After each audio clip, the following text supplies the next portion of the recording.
Hi, my name's John Bishop and welcome to the final part of this three-part series of tutorials aimed at getting the best out of your video and audio recording gear. In part 3 we're going to look at the finer points of improving your sound quality and video presentation. The areas we will cover in this video are: what are the different types of microphones? What is a microphone preamplifier? What VST plugins to use? And the idea of using multiple angles and picture-in-picture effects. As we saw in video 2, the combination of direct recording and a digital camera led to some really good quality results that are more than adequate for posting the weekly tasks. In this video we're looking to gild the lily by tweaking some of the finer points. First up, let's take a look at the different types of microphone. The three different types of studio microphone are the dynamic microphone, the condenser and the ribbon. The dynamic microphone is the one that most people will be familiar with and is the type that you will find being used as a vocal microphone at your local venue. The Shure SM57 and SM58 models are classic dynamic microphones and are often used for live vocals, guitar cabinet recording and snare drum recording. The microphone is very directional, and as the name suggests, the nearer you get, the louder the response is. A condenser microphone is often powered either by its own power supply or a 48 volt phantom power. It is generally more sensitive than the dynamic microphone and is good for recording studio vocals, drum kit overheads and acoustic instruments. Some condensers, such as the SE Titan, have switchable controls for filtering and the pickup pattern. The final type of microphone we'll be looking at is the ribbon mic. This one is not powered and is often used on guitar cabs. The output from the microphone is relatively weak, so this will benefit from being amplified. Using a microphone preamplifier is a very effective way to get the most out of your microphone and helps to get that big desk recording studio sound. Many interfaces have the mic pre's built in, but only the most expensive units will have good quality ones due to the cost. If you have a cheap interface, a standalone amplifier can be a significant upgrade. High-end interfaces like the Universal Audio Apollo come with customizable microphone preamplifiers that emulate the sound of some of the most famous recording consoles. For the spoken recording element of this video, I'm using the SE Titan condenser microphone plugged into my Universal Audio Solo 110 amplifier.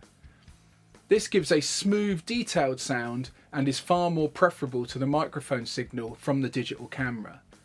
The output from the mic preamp goes straight into the Logic DAW via the interface. I can add a little bit of compression via the VST API channel strip plugin, and then I can bounce the audio into a file ready to place into our video project.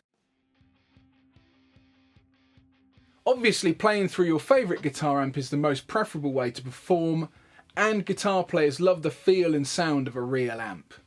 There are, however, several barriers to recording your amp. These are volume. To hit the sweet spot, the amp sounds best up loud. Not everybody will have a dedicated space to do this in. Cost. To record the amp, you will need to invest in a mic stand, XLR leads, a microphone preamplifier, and a sound card. A good sounding room. As we are using a microphone, the acoustics of the room will affect the sound of the amp. This usually becomes a significant issue in small rooms with plastered walls and ceilings. To overcome this, studios have sound treatment to improve the sound. This is not to be confused with soundproofing. Soundproofing simply stops the sound. Sound treatment improves the sound. Monitoring. Performing in the same room as the amp can be a problem, as getting a level on the earphones for the backing track and being able to monitor the sound being captured in the room is compromised by the actual volume in the room. To overcome this, a good studio will have a live room and a control room. This means we can turn the amp up loud in the live room and listen to the sound coming from the microphones in the relative comfort of the control room. Here I am recording my Marshall Anniversary head with a 2x12 cabinet. For variety, I have an SM57, a ribbon and a condenser microphone so you can hear the difference. I can also blend these together for a huge stereo guitar sound.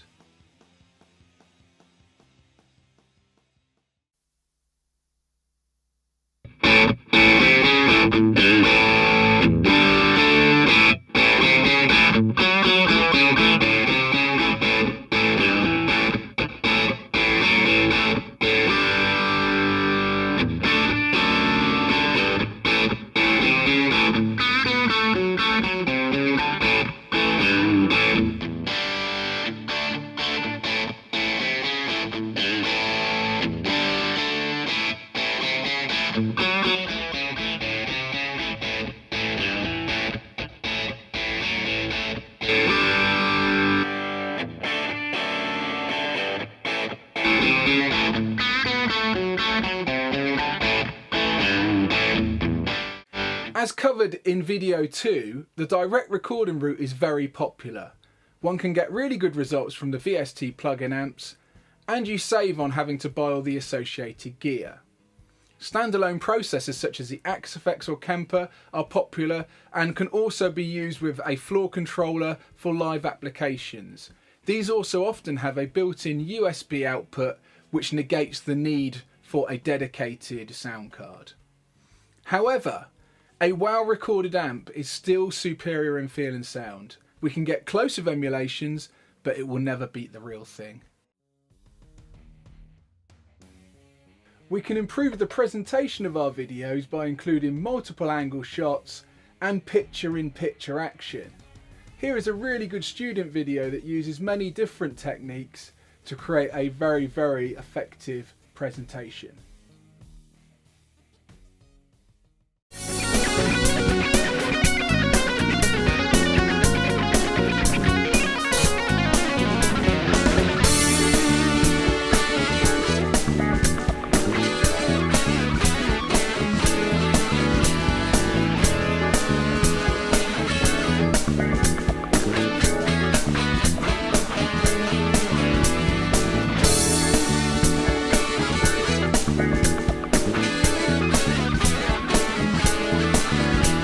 I hope you enjoyed this video.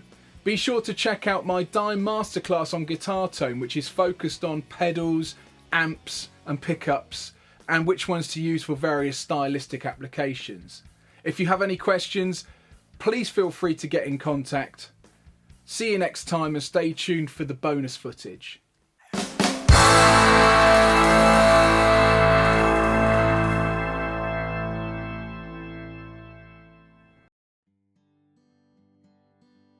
Here's a quick studio tour. This is the live room and here's the Marshall we've been recording.